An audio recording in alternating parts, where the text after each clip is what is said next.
Welcome, welcome back to the Heads Together podcast. Thanks for joining me again this week. I have the absolute pleasure of introducing you to one of my clients.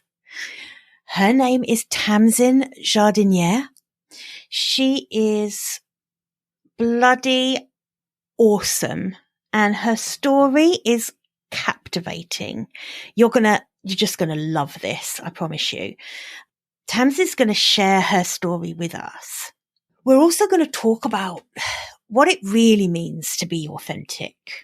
What does it take to actually be who you are, do what you love? And really that's been Tamsin's journey from a busy life in London to a rural, out of the way home in France, where she now is a retreat host. Her retreat business is called Little French Retreats, which I love. You know, it's one of those does what it says on the tin kind of names for a business. It's a Little French Retreat. The story of how Tam came to France and began running these Little French Retreats is just so heartwarming. It's a tale of courage, radical authenticity, and willingness to let go of needing to know the answer to everything. Let's dive in because I cannot wait for you to hear from her. Welcome, welcome to the Heads Together podcast.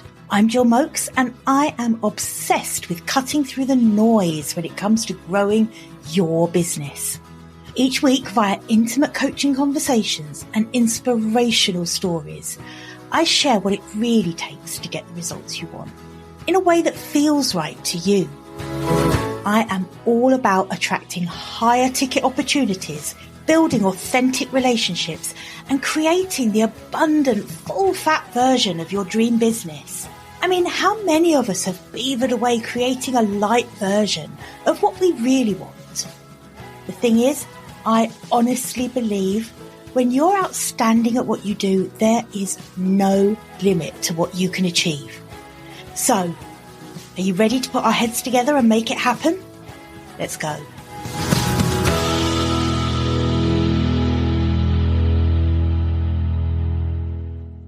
Hey, Tamsin.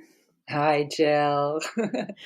Thank you so much for joining me today. I have been so looking forward to this. Me too. Yeah. You're so welcome, always. I was just going to say, to be fair, chatting like this isn't new to us, is it? But this feels good to have you on the podcast. You know, there's some people in your life that you just find fascinating. I find you fascinating. From the moment I've met you, I've found you really fascinating. Everything about your life, what you do, coaching, having you as a coaching client is an absolute blessing for me because I'm so invested and interested in your business because it's a beautiful, beautiful business.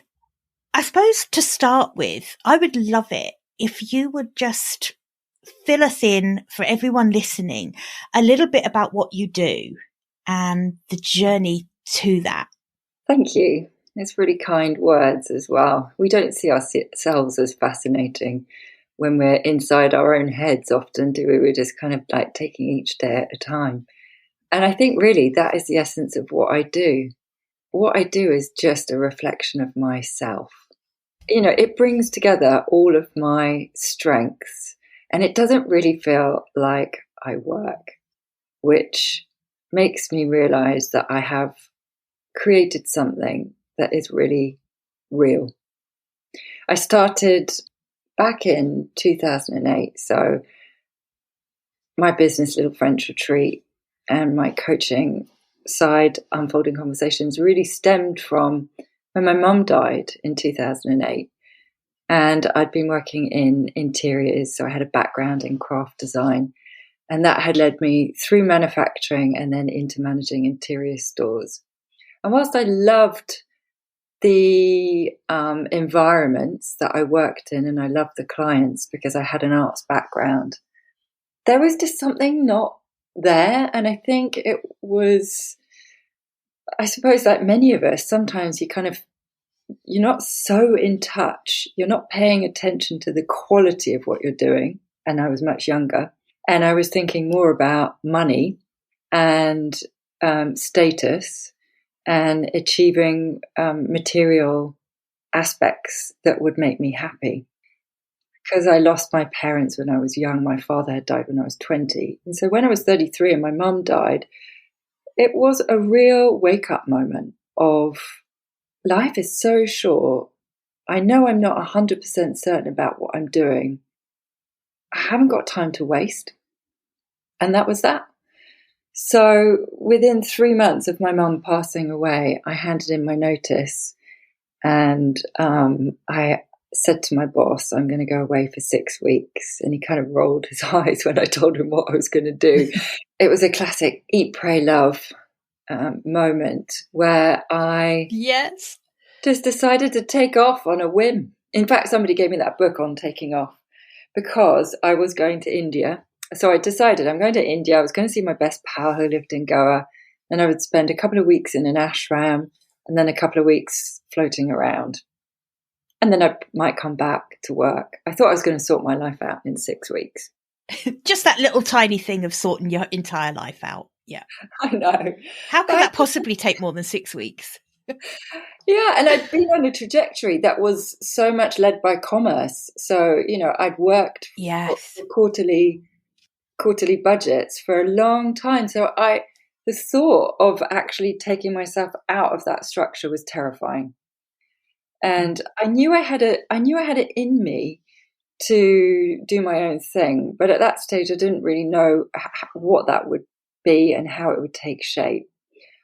I also knew I didn't want to be anyone else's brand anymore. I'd put so much of my heart and soul into other companies and realized that you don't really have, there's always something within another company. Whilst I loved certain aspects of the products that we sold, there's always something that isn't quite aligned with who you are. And so really, when I left work, it was to try and work out what I loved and what made me happy, and also to heal and get well from being exhausted from losing my mum. When I came back from India, I still didn't really know what I was going to do, but I knew that I couldn't take a job just for the sake of taking a job. So that was the beginning, really, of realizing that I was freelance. And if I wasn't going to be employed by somebody, I had to just take it step by step to make a living, to pay the bills. Yep. It took me quite some time, really, to realize. I think the only thing in the beginning was holding on to the feeling that I couldn't cop out. I couldn't sell out on myself.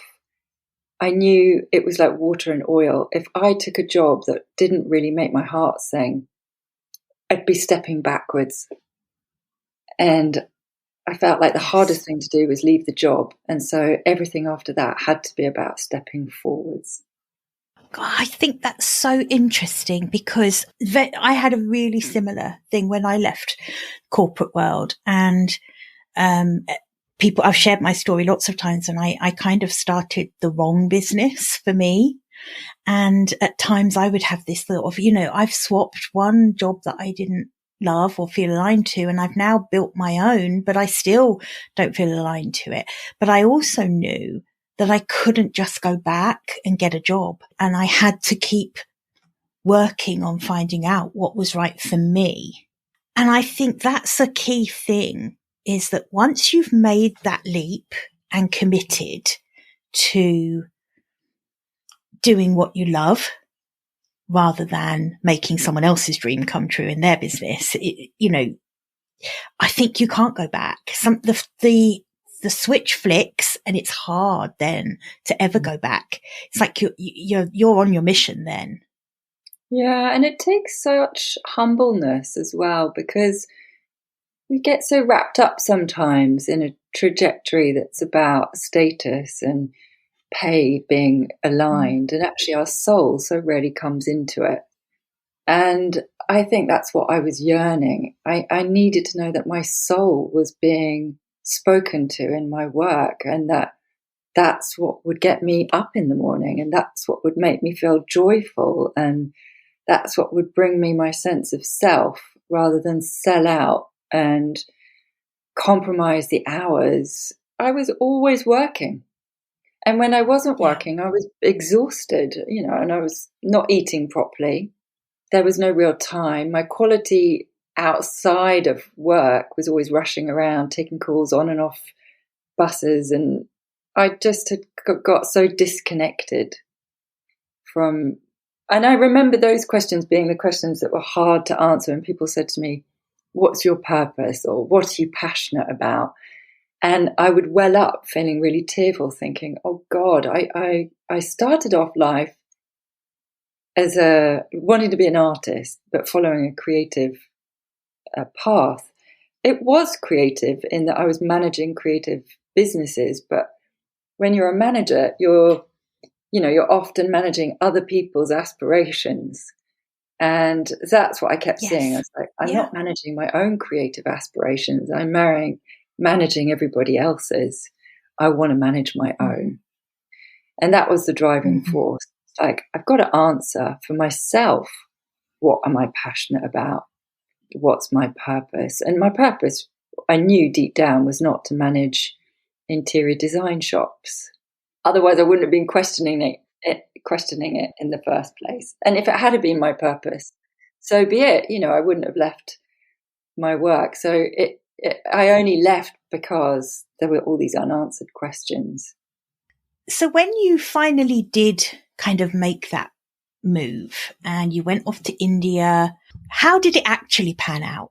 What happened after India? I think something happened in India that made me realize how life could be very different. Spending time in an ashram was really a big turning point for me. I went in as this uptight, London, busy manager.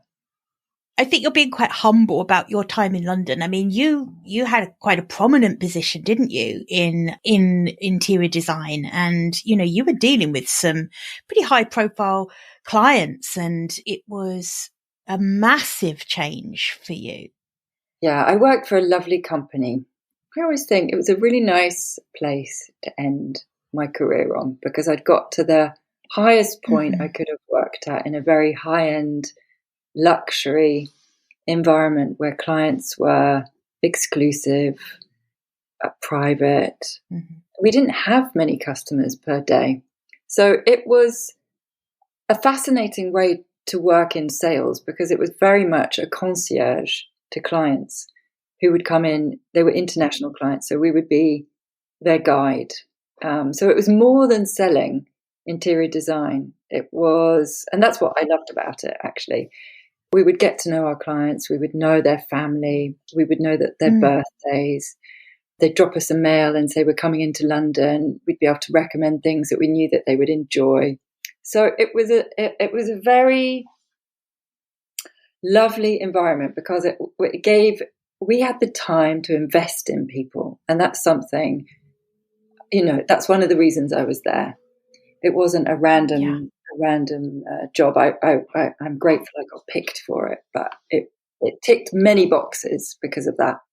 But equally, I think working intimately with clients like that, at that level that you were at, is also exhausting, particularly when it is working for another company. And like you say, you're almost bringing out other people's creativity in them. I can imagine that when you went to India, it must have been like hitting pause on what had been a really demanding life in London. What I do now isn't actually that different. But I think there are times in life where, when you're not furnishing your nest at the same time, which I wasn't doing, you end up feeling like everything about it is wrong. And so when my mum died, that really made me realize I hadn't been taking care of myself, and I hadn't been more present with myself and my life. And I'd let myself kind of get lost in my job. I'd lost control of myself. Yeah. So my profound sort of moment that I had in India was coming out of the ashram and sitting down to order a meal and realizing my mind was so calm, and it had never been that calm. Oh, so that sounds like a really specific memory. So you say you're coming out of the ashram, ordering a meal. So is this a really, like, literally a moment in time memory that you have? Yeah. I came out, I couldn't quite see the value of it all when I was in the ashram. I was irritated with a lot of stuff. And now I look back and I realize I was just very distracted, and it takes time for the mind to calm. But the first thing I did when I came out with a group of friends was go out for a meal, and I just couldn't manage to work out what I wanted. My brain was so zen. I didn't really want to think about anything. Wow. So I knew that there was something in it. I thought, wow, I've never felt this calm. I hadn't really stopped to realize how distracted I was.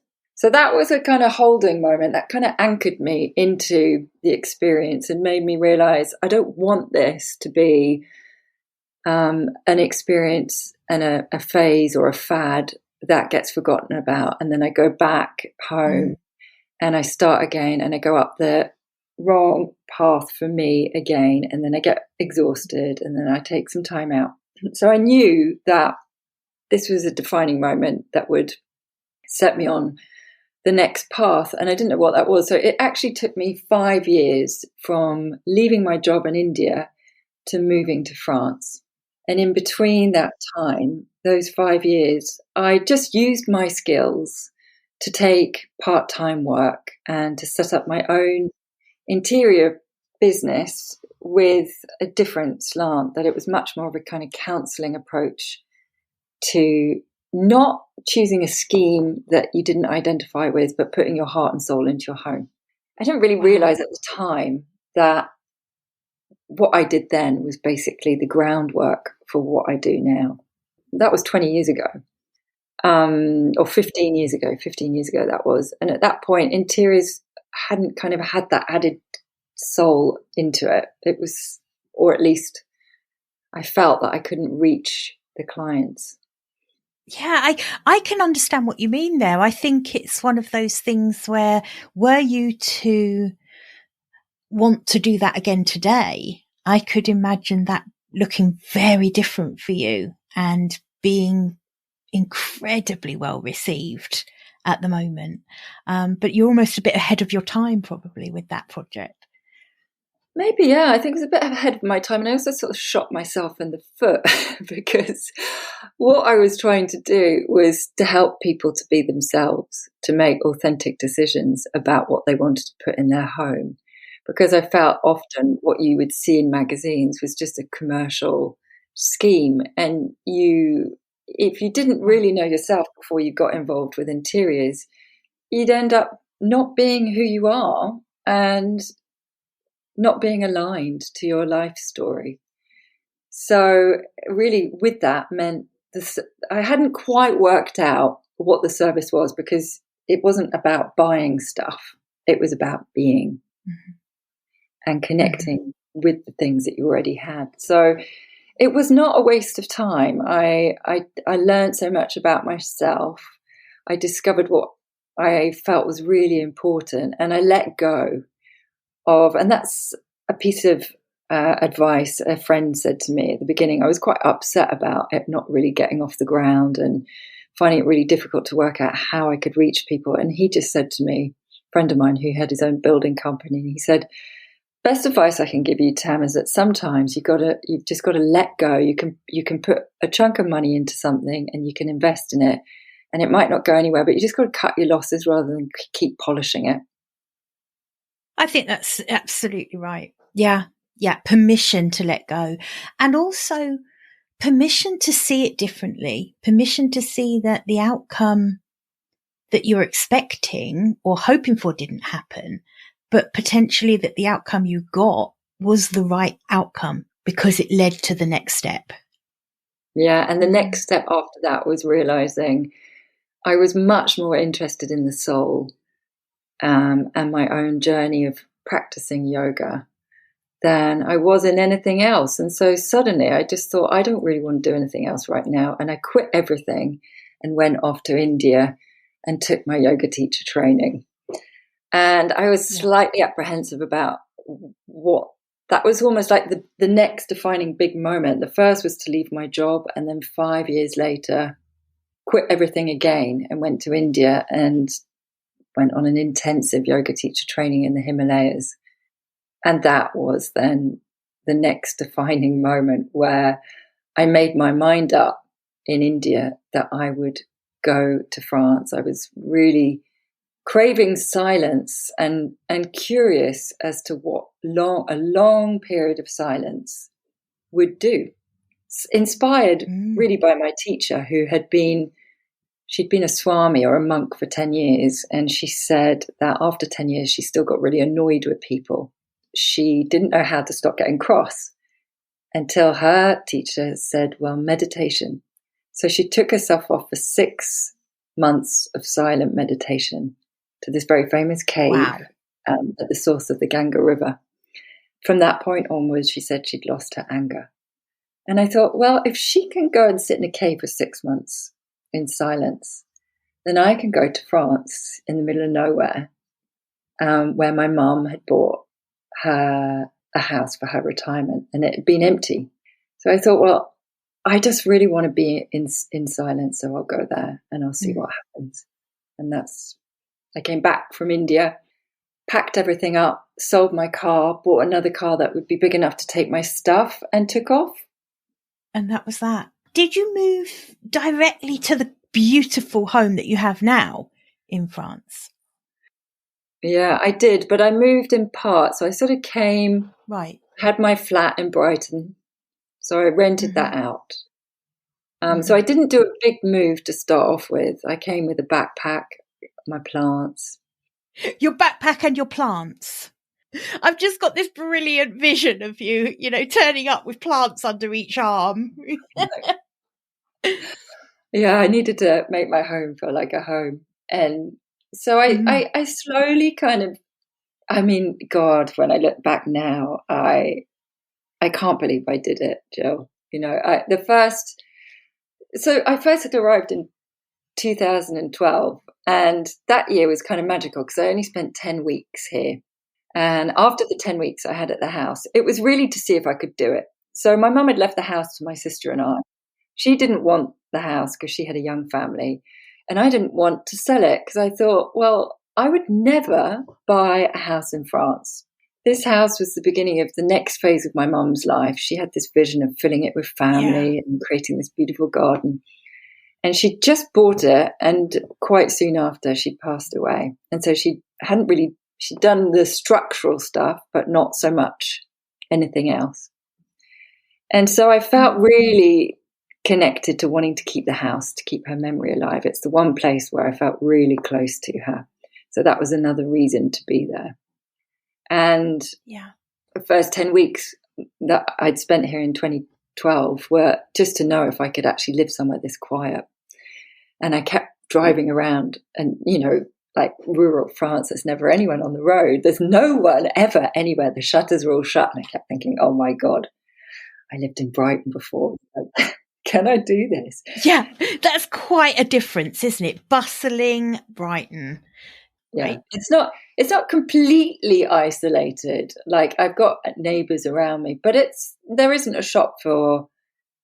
Well, when I first came here, there wasn't a shop for 10K. We've now got 2 tiny little shops 3K away. But there's no bus. Amazing. You have to drive everywhere. Yeah. And I sit on a hill overlooking a valley of oak forests and vineyards, and it's quiet. I never see anybody unless I go out at rush hour. Rush hour. When you say rush hour, I've just got this picture of like a horse and cart or something tearing past. It's not like rush hour anywhere else. The rest of the time, there's no one on the road. Yeah.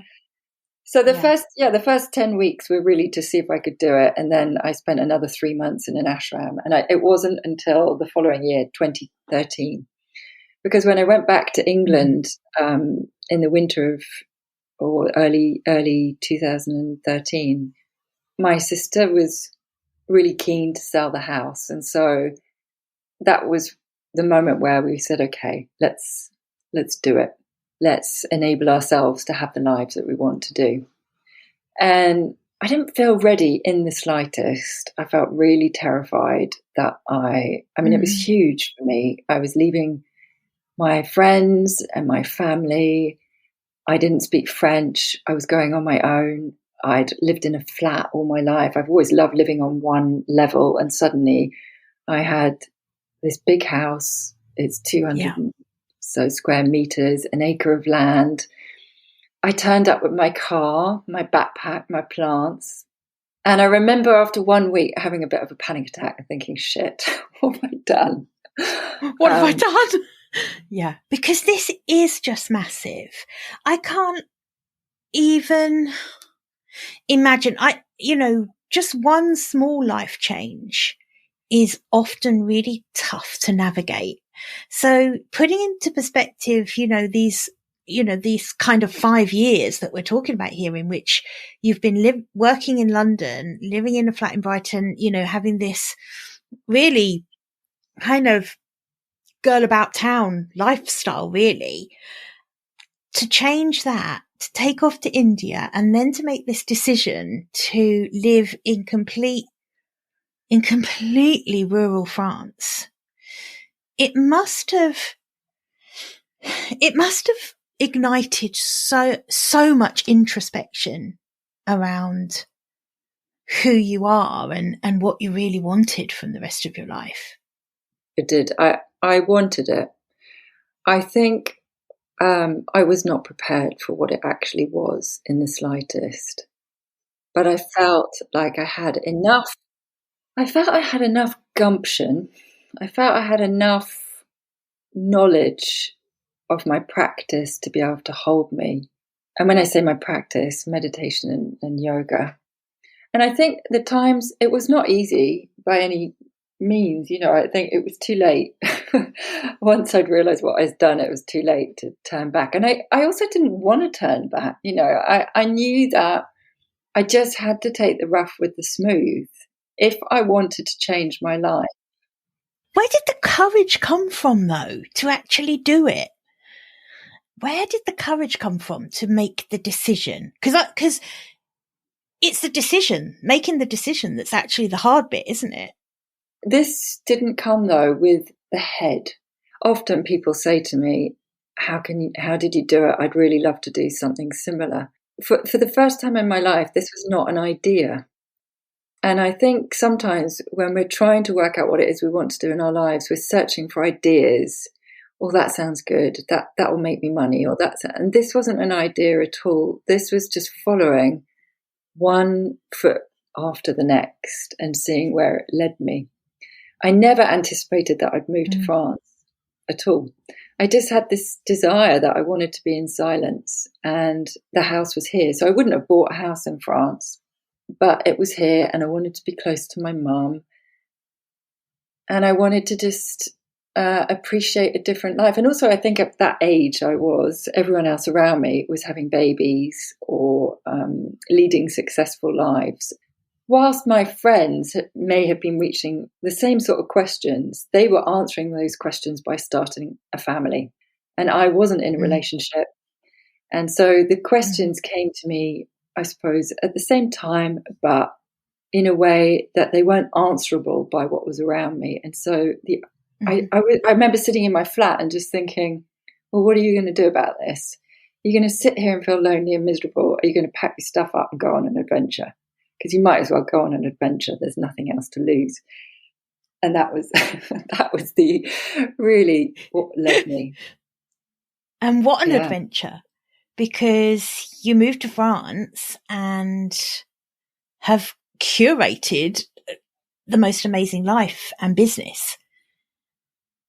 Tell us about what that's been like, the journey from when you first arrived in France with really kind of, you had your practice, so you had your meditation practice and your yoga, but you were in a completely alien environment for you, really.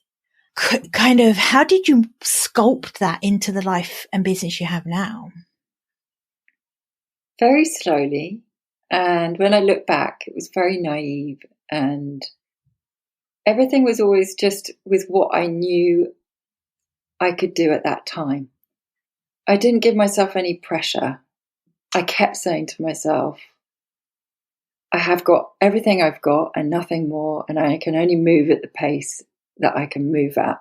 So the very first thing I did when I was in India, the winter before, people started asking me, what are you doing? Where are you going? And I thought, I need a business card. And so it was in India before I arrived here that I decided to call what I was doing, what I was setting up, as Little French Retreat. I knew that I wanted to turn my mum's house into a place for well-being, to nurture other people going through transitional phases in their life. So I just called it what it was, Little French Retreat. And all I did was put up a page online, not a website. It was a business card, and I started a Facebook group.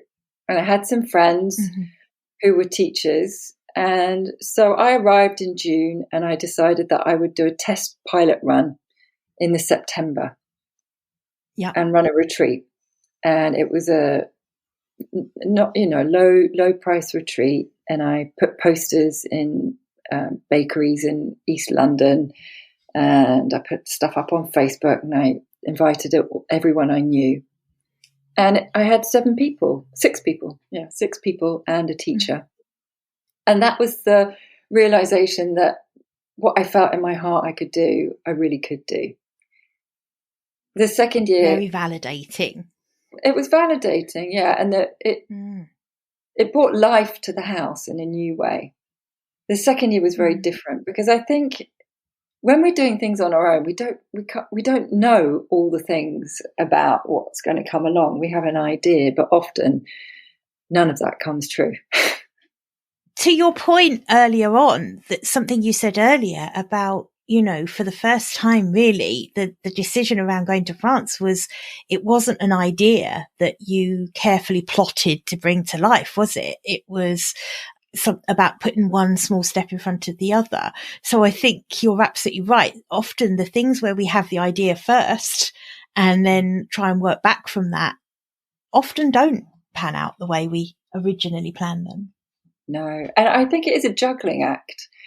And so it is a mixture of ideas. And all the times that I would put an idea onto what I was doing, they never worked.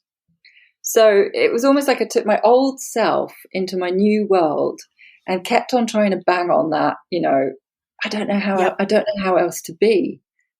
And it took me time to trust that I could let go of ideas.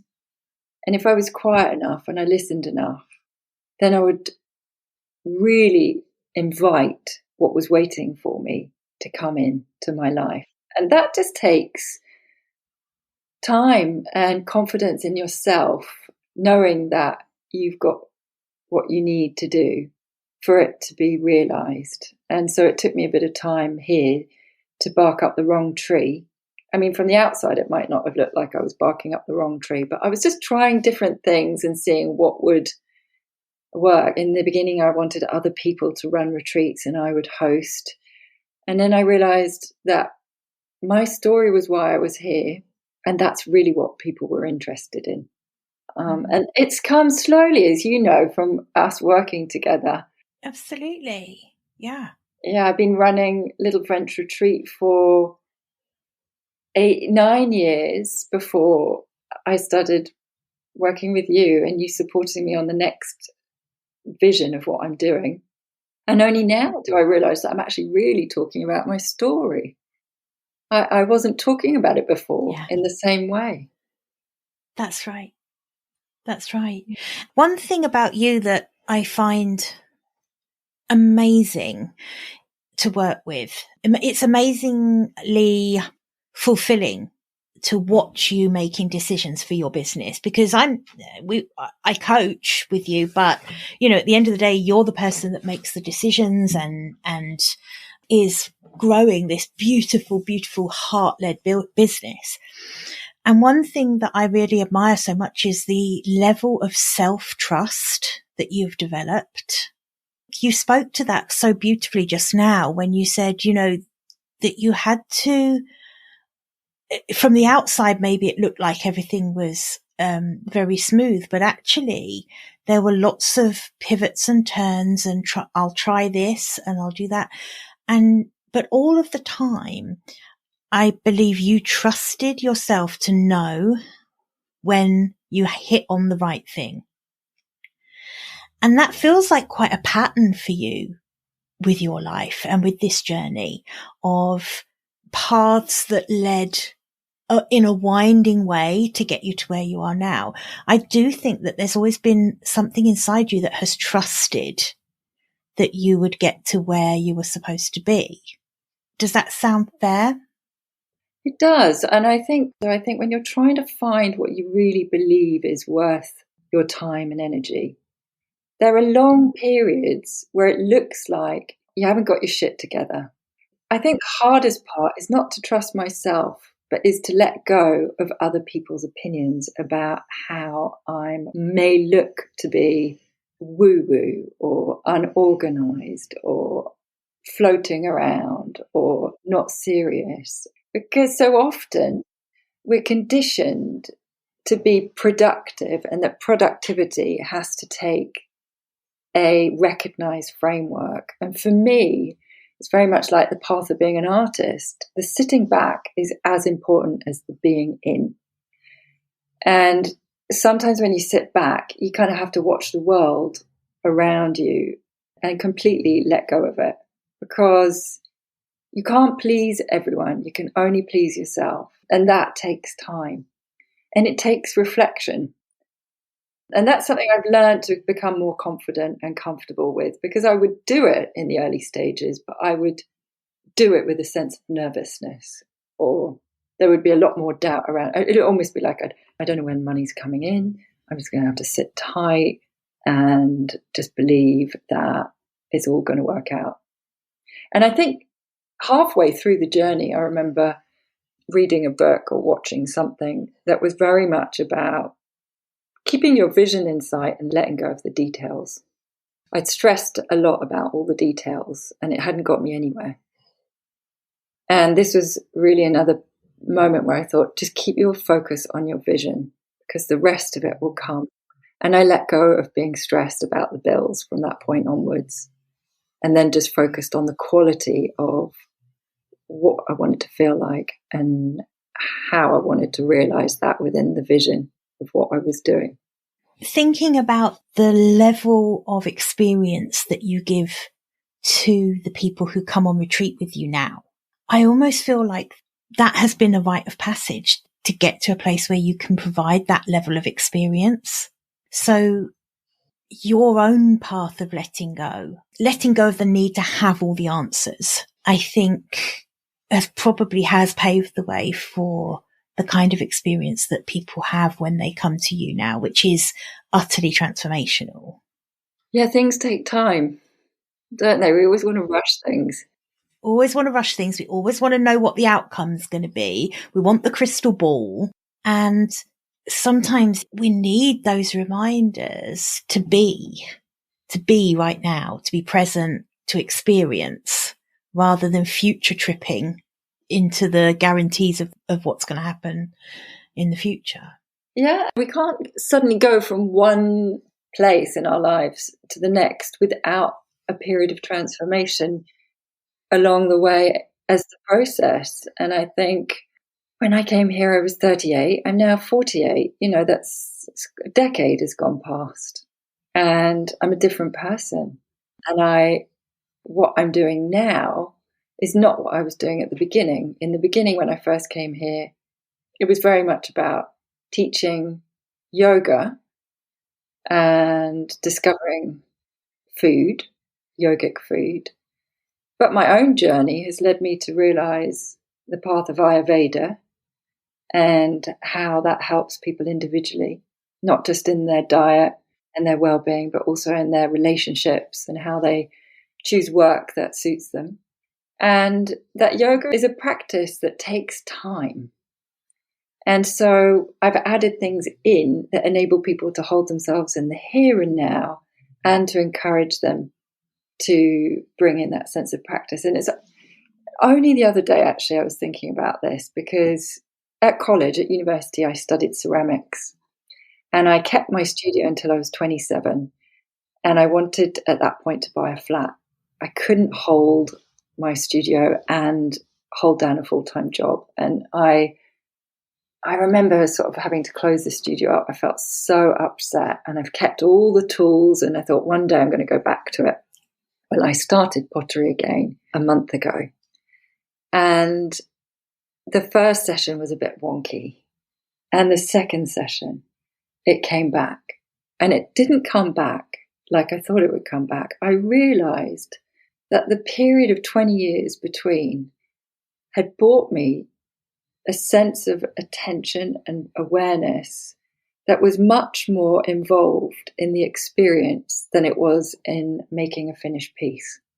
The relationship with how I touched the clay and how I moved the clay and how I was aware of the sides of the pot being different shapes, and just a completely different experience from when I was 20 years younger and all I wanted to do was make a finished piece, sell it in a shop and call myself a potter. That's it. Yeah. Be able to earn the label, call you. Yeah, absolutely. And I just think that's a great metaphor, that metaphor of that realization you've had recently. It's really a metaphor, isn't it, for your whole life and business in learning to stop that future tripping, letting go of needing to know that outcome again. So and I love that that's reduced down to this metaphor of focusing on the experience and the feel of the clay and being like uber present in the moment rather than picturing the finished article. Yeah, because what we produce when we're at that point is so much greater than what we could produce if we were just stuck on the final outcome. And that really is the magic place. And it's where so many of us have lost our faith, because we're constantly obsessing about the final product. And the final product could be ourselves, of how we define who we are, so that everyone on the outside world can rest at peace. Because no one likes when you don't know what you're doing. Oh, yes. Yes, absolutely. So that, I just want you to say that again. So that everyone else can be in peace, because so this is so interesting to me around the beauty and the fulfillment to be found in real authenticity, in really being who you are and letting go of the part of you that is carefully sculpting itself into something that's acceptable for other people. Talk to me more about that, because I know that that is something that you're incredibly passionate about, showing up very authentically. I think it's quite rare for people to have found that and kept it going through their entire life. It's within us all, but so often it gets sidelined that we, and normally at a young age, when we have a sense of what we want to do. I always say to people, all the things you do as a child that you love are all the things that you are. And so if you're confused about who you are, if you go back to when you're a child and you remember what you loved doing, then you know that that's where you found your sense of flow.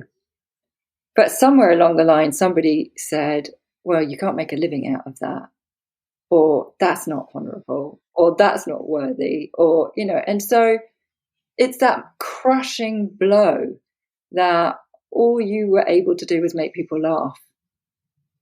And that's an honorable living. So somebody's idea of what's honorable and authentic, well, often when other people project their own shit onto us, it's got nothing to do with authenticity. It's got to do with the fact that they're disappointed with their own lives. And so they want someone else to realize something that's going to make them feel better about themselves. Yeah, absolutely. So it's getting back to that place of giving yourself permission to be in a space where you don't have to have all the answers. You can let go, you can play, you can find what it means to be in flow, where you're so passionate about what you're doing that you're not thinking about anyone else. You just can't wait to get up in the morning and start again. And for me, that always comes what I've learned from my own way of life is it comes from valuing rest and valuing letting go. So, on retreat, I'm guiding people with food, with movement, to purify the mind, to purify the body. And when you get to that place where suddenly there's no external forces causing tension, then joy starts to bubble up. And you get that sense of, oh, I'm here again. I'm back. I've come back, And that's the place where then the real work can start happening. So it's almost, that's the preparation work. Getting to that point is the preparation. Mm. Okay, I understand that. I can totally see that getting to that point is where you suddenly have your blank canvas to introduce exploration of what's next for you or whatever that looks like. But until you've got rid of those tensions and those external forces, everything else is going to be colored by that, right? Yeah. And yoga is a philosophy for a way of lifestyle that's based on purifying the body to find your purpose. And that it's being in our essence and being authentic and being purposeful about our life's meaning that brings us joy. Happiness is neither here nor there because that comes and goes. We get pulled apart. It doesn't mean to say we're not going to have a life that's not challenging, because that's part of life. We go through ups and downs. But having a life where you feel aligned to your purpose makes you feel at peace. I think it makes you feel at peace with who you are, and you don't suffer falls, or you don't suffer being in the wrong place, doing the wrong thing. You just know yourself well enough to make good decisions that feel aligned to who you really are. And one door then opens the next with ease. And isn't that what we all want? We all want to feel at peace right now with ourselves without feeling like we have to be consciously curating our lives to suit anything or anyone other than what's already inside us. It's hard to do, though, when you're in, sometimes it really helps to take yourself out of your everyday routines, which is why, I host retreats, because it's an immersion into getting into contact with yourself. And it's guided in a way that makes it easy to understand what you can do when you're not in a retreat environment, within your home environment, to help maintain that sense of essence and let go of the things that aren't helping you get there, and add in the things that you need to put around you to support you to keep on that path. But I think until you take yourself out sometimes, it's really hard. You can spend a lifetime chasing ideas. Lots of people do. Yeah. I think it's chance, really, that life stops you in your tracks. Yeah, I think it's chance, but it's also being open to doing something different, doing something that's not expected of you. And sometimes I think that's the hardest thing people find. And that's something that you've found the courage to do through your life, is to do the thing that wasn't expected from you. And I think you kind of touched on this earlier, that the people who come on your retreats, they want that immersion in your story. They don't just come for the yoga. They don't just come for the Ayurvedic food. They come to be with you and to kind of almost, I do this with you too. It's like we want to absorb a bit of that courage and self-trust in being able to do something unexpected. And I think that's what you bring to people. I think because I'm honest about my life, I share a lot of myself on retreat, and more so now with my writing on my newsletter. Thanks to you holding my hand, because I haven't always found it easy to share my words and to be so open. On retreat, I found it easy, but I certainly see the value now in being able to be much more open about the fact that life is not perfect. I love to chuck an expletive in every now and then. It's like, I'm not this things don't always go smoothly. I'm not remotely interested in perfection. And, I tell all my guests, just don't bother bringing your makeup. Don't worry, no one's going to see us. You can wear your scruffy old cacks for a whole week. I couldn't care about taking pictures for Instagramming. In fact, I don't even want to be on that. You know that as well. I've just stopped doing all that nonsense. It has value for some businesses, but it doesn't really hold any value for my own anymore. And it is about just relaxing. God, just being really relaxed with who you are. And the last retreat was so lovely because the guests said that. They said, it's so nice to be somewhere where we can be ourselves and we can say everything that we want to say and no one's going to judge us. And there's nothing but kindness. And we're all different people, all from different walks of life, just being observed and supported and listened to. And all the fears and the worries come out about, I want to do this, but I don't know if I can, and how we can find a path to get to where we want to go, with it being in a way that you're going to realize it. Yeah, in a way that you're going to realize what it is you want to do in your life. I probably because both parents have died, both my parents have died, that I have a sentiment behind me that is life's too short. But often we come to these things at life, major life changes, like most of my guests. They're either lost their job, or they are retired, or their kids have left home, or they are in their late 20s and they're just thinking about what quality they want to put into their work. So they're always major turning points in people's lives. That is why people tend to come on my retreats, because, like you said, it's my story that they connect to, because it's a real story. Yeah, it's very real. When you share your story, you share every bit of it. The stuff that didn't go right, the stuff that left you feeling scared, the stuff that oh shit, what have I done moments. You don't ever try and portray some kind of Insta-worthy, maybe even the Eat, Pray, Love version. It's not that. It's the real story. And that's what is compelling. I think I struggled in the beginning. You struggled with what? To tell it? I struggled in the beginning to be, I think, vulnerable, because I felt that I had created a business that was around well-being, and I was holding space for others, and I didn't feel like I had all the answers. And there was this kind of, I'm very uncomfortable, and I do see it out there in the world of well-being, this kind of guru complex.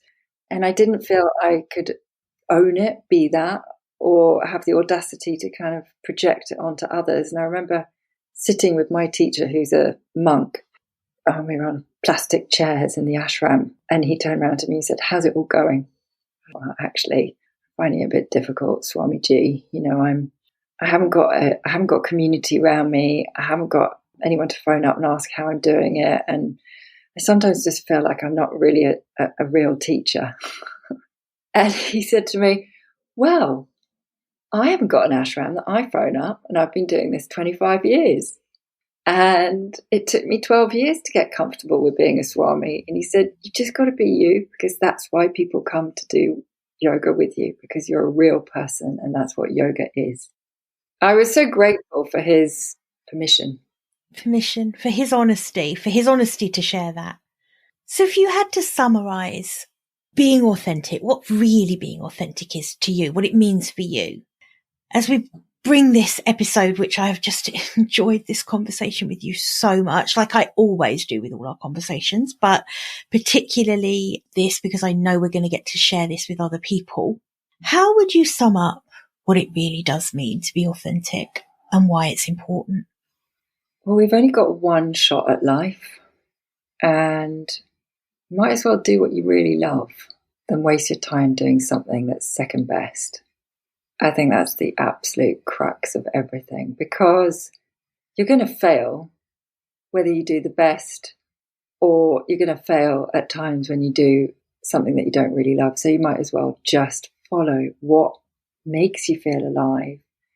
And it turns life, when we're authentic, it turns life, the whole of your life, into an experience in that everything that you do and you touch and you feel and you are has the same feeling. You're not compartmentalizing your life. When you're authentic, everything has the same quality. And things flow when you're authentic. Mm. It's like magic. If you trust yourself to just allow life to come to you, the most incredible doors open, the most amazing people come your way. But it's having the trust to take those first steps into discovering what it is that you love to do and how to become reconnected again with yourself. Because we're only not authentic when we're disconnected and we've been pulled in too many directions and we've lost contact with ourselves and our sense of inner trust. And it's easy to happen with the pace of living. But you can be authentic and live in a fast-paced world. It's not like you have to leave everything, move to the middle of nowhere, live in the French wilderness, and then you find yourself. I just happen to do that. Yeah, absolutely. I think that's important too, isn't it? That's really important. There's, what is right for one person and what is authentic and what it means to follow one person's passion and purpose will look completely different to what that means for another person. And part of that whole self-trust thing is trusting that it's okay for that to be different. It's okay for whatever that means to you to be real. Yeah. And it will take the time it takes. And I think the moment you let go of the pressure that we put on ourselves to be authentic. So then I see this quite a lot. There's this pressure to be authentic. There's pressure to find purpose. The moment we let go of that and we just allow ourselves some space, it comes so much quicker. Letting go of those ideas again. Letting go of the ideas of who we are and not allowing ourselves to be who we really are because we're afraid of what others might think and not caring. It's so nice, isn't it, when you get to that point in life where you don't give a flying fuck what anyone else thinks. Everything changes. And like we said earlier, there is something about this as well that's a switch. When you embrace who you really are and find a way to do what you love, everything becomes so much easier. Like you said, the doors start opening, the people that come into your life, the complete and utter blurring of different compartments of life, work, socializing, family, play, everything becomes so fluid. I never, ever now have the Sunday night depression over the oncoming Monday morning. Never. And that feels like such a privilege. Yeah, you're in control. And it's always possible. And, when we're talking about things like this on retreat or with guests, they always say, well, it's okay for you. You're a yogi.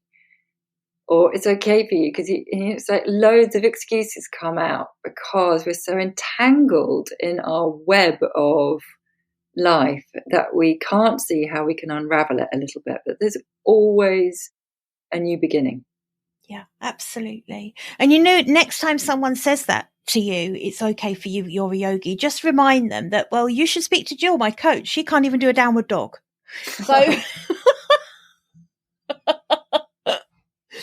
it is not a prerequisite to being who you are and doing what you love. No, it isn't. It does, like you say, it takes courage. It takes sometimes for things to align, for the moment to come. And there are certain times in life where moments arise, and I always think you've got to seize them with both hands and go for it. What a brilliant place to wrap up this episode. Times in life when moments just arise and you've got to seize them. That is so, so true. Tam, thank you so much for coming on this week. I have an adored this conversation, and I know everyone else will. If that's a really stupid thing to say, because yes, people are of course going to want to know more about you and your story. Where can they find out more? Rhetorical question, because I know the answer. I don't even know why I'm saying it like that, as if I'm like trying to, like, this is hilarious because there's me, I'm trying to sound like some kind of professional podcaster. Where can they find out more about you? I know the answer. Anyway, I'm going to get you to say it anyway. Yeah, they can find me on littlefrenchretreat.com or unfoldingconversations.com, but Little French Retreat's really my main home, is what I've been doing here in France. Yeah. Perfect. And also your newsletter, can I just urge all of you listening just to check out Tam's newsletter, because it is so much more than a newsletter. It is just so heartfelt, so beautifully written, and I think you'll adore it. So do check that out. I'll put all the links in the show notes, of course. Tam, thank you so much, and I will speak to you again soon. Thank you, Jill. You're welcome. Bye for now. Bye. I hope you enjoyed this episode and that getting our heads together this week has filled your mind with what's possible. If you love the show, would you do me a massive favour, please? Would you leave a 5-star rating on Apple Podcasts?